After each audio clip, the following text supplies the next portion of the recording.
reflections that lie there in that old curiosity shop. Well, good afternoon, everyone. I'm Scott from the Old Curiosity Shop, and it is so nice to be back with you. I've taken a few days off, more than a few, for a couple of reasons, but I first want to thank everyone for all of your kind words and comments. I have not written back to anybody, but I want to thank you all for your thoughts and prayers. As a lot of you know, I lost my 20-year-old supervisor last week, Salem the cat. He had just hit his 20th birthday just a few days before, and but I am so thankful, and I'm doing really well. I attribute that to your kind thoughts and prayers, mostly your prayers, because I believe in prayer, and I'm really feeling blessed to have had such a wonderful cat. Well, I don't know if I had him or he had me, but 20 years has been great. The loss of a pet is difficult, and it's something that is universal. And I've heard from people all around the world, and I want to not forget my friends in England and Sweden and the Netherlands and Australia, and there are other places I'm leaving out, but thank you, everyone. I really, really appreciate it. So then, like a silly fool, a couple of days after Salem died, I was actually out for dinner. It was a nice, mild evening, although it was raining. But it was warm enough to eat outside. They have areas on the street that are blocked off and covered so that you can actually eat, and it wasn't a pouring rain. But here I am walking home at 11 o'clock at night, which that hour is no problem. I've walked home later than that. But the streets were wet. It was dark. I walk very quickly. I don't know if you've ever seen me walk, but not really paying too much attention. I was crossing 12th Street, got my boots all tangled up in a trolley track, and down I went, and I went down hard. Anyway, you know, they say you don't really know that you've hurt yourself until the next day. Well, I knew I had some cuts and bruises, but I attended to it and went to bed. The next morning, ooh. So I waited a couple of days, which was okay. But I went and got myself checked out, had some x-rays. Nothing is broken. What a blessing. I am so happy for that. I have some very painful and annoying bone contusions, which are bruises. And I thought, oh, a bruise, big deal. Well, it's sort of like having a root canal, and it just goes on and on and on. So I'm not driving or anything like that. And I don't really have too much use of this hand, but it's getting better. I had it wrapped, and hopefully in the next 4 or 5 days I may attempt to get behind the wheel. We'll see. I do have help. The butler and the valet have been here every day, so I am a little bit behind in my packages, but I've gotten some help with that. And I tried to write to everyone who won something recently, and all of those packages are going to be going out in the mail in the next few days. But with the U.S. Post Office being backed up as it is, I figured folks would be understanding, and everyone has been so kind, and I am so appreciative of that. So thank you, thank you, thank you. So Extra Strength Advil is getting me through it, and hey, it's springtime, and I am excited for the flea market season and the spring season, and certainly looking forward to getting back to work. I'm going to attempt today to do some typing. I don't know that I have voice recognition on my laptop. I suppose I do, but I've never tried it. But I am going to try to do some listings with this one hand, and I might be able to peck out a little bit with these fingers because it's really down in here that's bothering me, so we'll see. So if you go to the old Curiosity Shop now, it is pretty anemic. I think there are 3 items in it. And I forget to say so many things. Let me take a sip and try to remember everything I want to say. I do remember. Thank you, everyone who participated in the boudoir lamp auctions. I'm so excited that those profits are going to Habitat for Humanity, and I want to continue to do this because it's an easy way and a rewarding way to sort of give back through auctions. I think my clock stopped. Hold on just a second. Okay, so now I want to show you a couple of things, not much, 3 or 4 things that I'm going to attempt to list later on today. And then I want to share with you some of what I've been reading, which I haven't really been able to do anything other than just read. A while ago, I showed you this but never listed it, and I had somebody ask me about it. And I said I would get it listed, and I am going to list it. This is a wonderful cocktail tray from the 1920s. And I know that you probably aren't being able to see it with the light that's glared on it. It's got a glass top and a paper print or lithograph on the inside. And very, very much 1920s. We see some man playing a lute.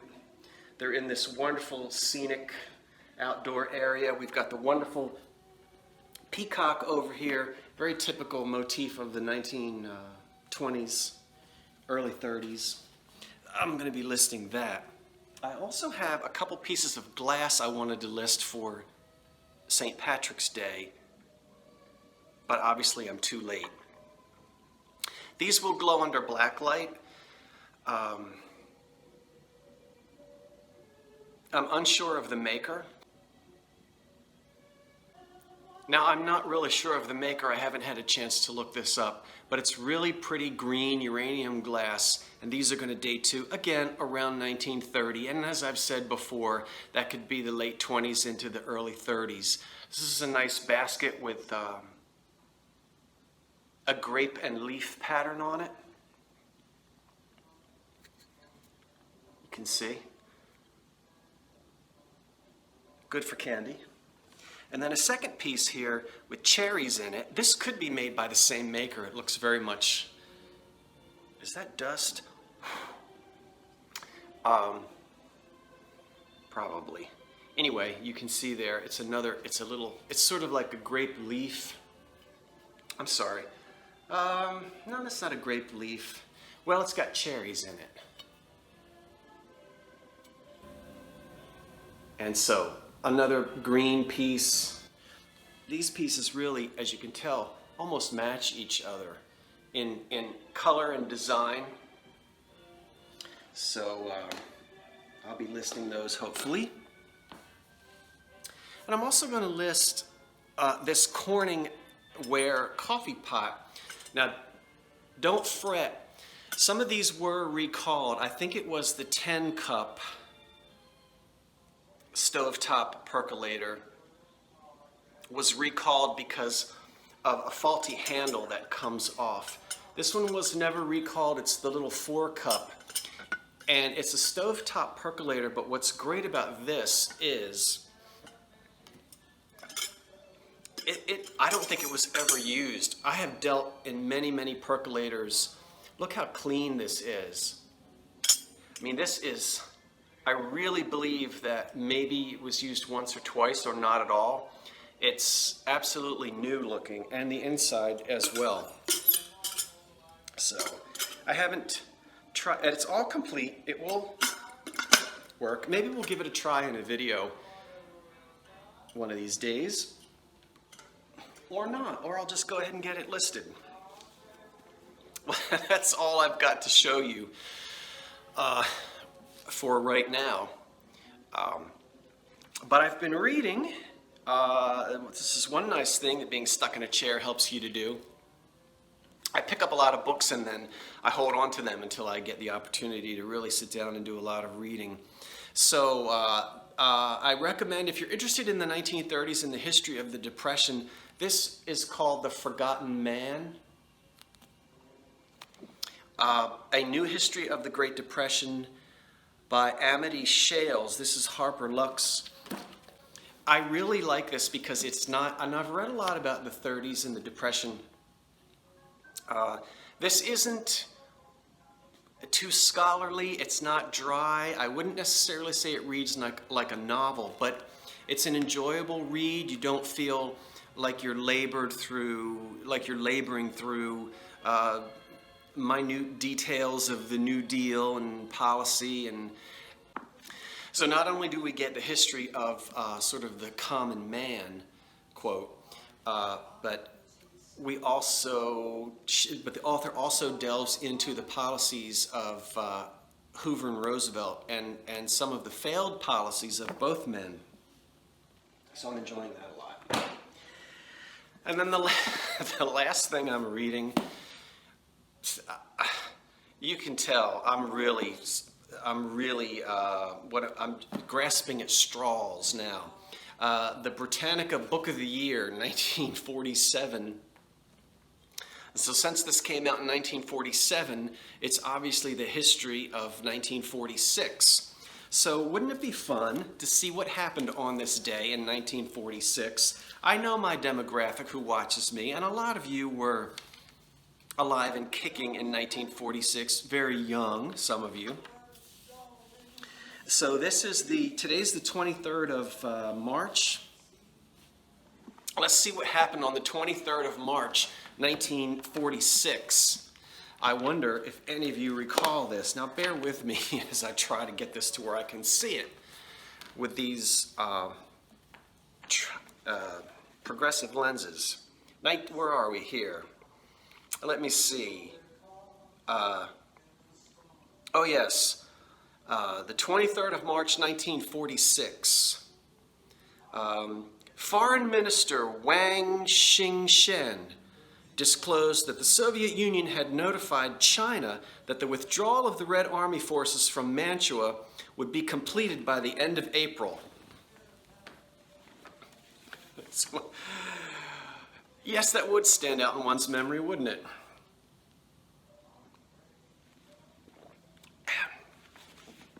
Let's see if we can find something a little more exciting. W. Arvell Hareman's appointment as the U.S. ambassador to Britain, succeeding John W. Winnett, was announced by President Truman. Winnett was appointed U.S. representative to the UN Economic and Social Council. That's it. Well, not a very exciting day, March the 23rd, 1946, but listen, you never know when you're at a party, right? And you need to come up with some witty remark. Does anybody remember what happened on March 23rd, 1946? Yes, I certainly remember. Wang Chung was elected. No, Wang Chung was in the 80s. Everybody Wang Chung tonight? You remember that? Okay. I promise you all I'm taking is Advil. And those of you who watch me long enough know this is just me. Okay, folks, that's it. Thank you, everyone. What else can I say? I don't know when I'm going to pop back on, but I'm going to pop back on as soon as I can. Give me some time. I'm going to answer your emails and give hearts on all of your comments. I just haven't done it, but I will. All right, that's it. I hope you're having yourselves one whale of a day. Thanks for watching. I'm Scott from the Old Curiosity Shop. And I just said thanks for watching. So long for now.